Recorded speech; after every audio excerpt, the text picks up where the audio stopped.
Natatandaan niyo pa ba si Alice Dixon? Siya yung nagpasikat sa mga salitang Skin change in just 7 days. tama kayo, siya yung babae sa komersyal ng isang sabon na naging sensational at naging bukang bibig at kadalasang ginagaya ng mga kababaihan. Si Alice Dixon rin ang gumanap bilang Jessica Alfaro sa pelikulang The Jessica Alfaro Story. Sa tunay na buhay, si Jessica Alfaro ang naging star witness sa controversial at sensational crime story na Visconde Massacre.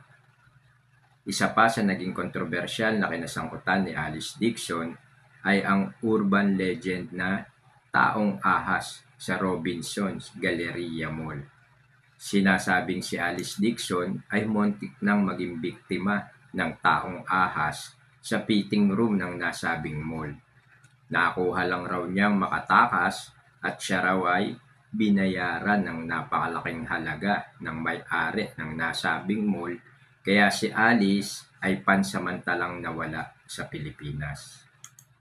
Si Alice Dixon ay isinilang noong July 28, 1969 sa Coral Gables, Florida, USA. Pinay ang kanyang mother at American ang kanyang father. Nanalo rin si Alice bilang Binibining Pilipinas International 1986 at nirepresent ang bansa sa Miss International 1986 na ginanap sa Nagasaki, Japan, kung saan pumasok siya bilang isa sa mga top 15 candidates. Sa kasalukuyan, siya ay 54 years old na, ngunit nanatili ang kanyang taglay na kagandahan.